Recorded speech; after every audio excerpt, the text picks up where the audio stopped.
प्राचीन भारत के 5 ऐसे शक्तिशाली राजा जिनके बारे में आप लोगों को जानना चाहिए। नंबर 5 पे आते हैं पुलकेशिन द्वितीय, जो चालुक्य वंश के राजा थे। उनका शासनकाल 610 ईस्वी से 642 ईस्वी तक था। उनके साम्राज्य की सीमा उत्तर में विंध्याचल से दक्षिण में मैसूर तक थी।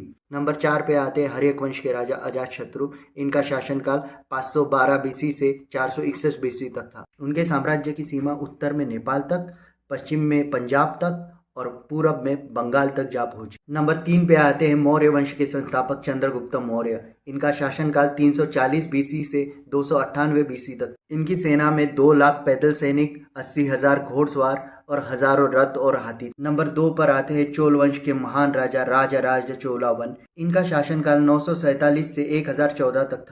इस महान चोल राजा ने दक्षिण में पांड्य, चेर और श्रीलंका के सिंहल राजा को हराया था। इनके राज्य की सीमा तुंगभद्रा से लेकर दक्षिण भारत से होकर पूरे श्रीलंका तक फैली हुई थी। नंबर 1 पर आते हैं गुप्त वंश के महान राजा समुद्रगुप्त, जिनका शासनकाल 315 से 380 बीसी एडी तक। इन्हें भारत का नेपोलियन भी कहा जाता है, लेकिन नेपोलियन से विपरीत इन्होंने अपने जीवन में कभी युद्ध नहीं हारा था। समुद्रगुप्त ने आर्यवत मतलब नॉर्थ इंडिया के 9 शासकों को और दक्षिणवर्त मतलब साउथ इंडिया के 12 शासकों को पराजित किया था। समुद्रगुप्त के साम्राज्य की सीमा उत्तर में हिमालय से दक्षिण में मध्य भारत तक फैली थी। इन्हीं के शासनकाल में कला, साहित्य और विज्ञान का बेहद विकास हुआ था और इनके ही शासनकाल को भारत और गुप्त साम्राज्य का स्वर्ण युग कहा जाता है। वीडियो पसंद आई हो तो वीडियो को लाइक करें, शेयर करें और कमेंट करें।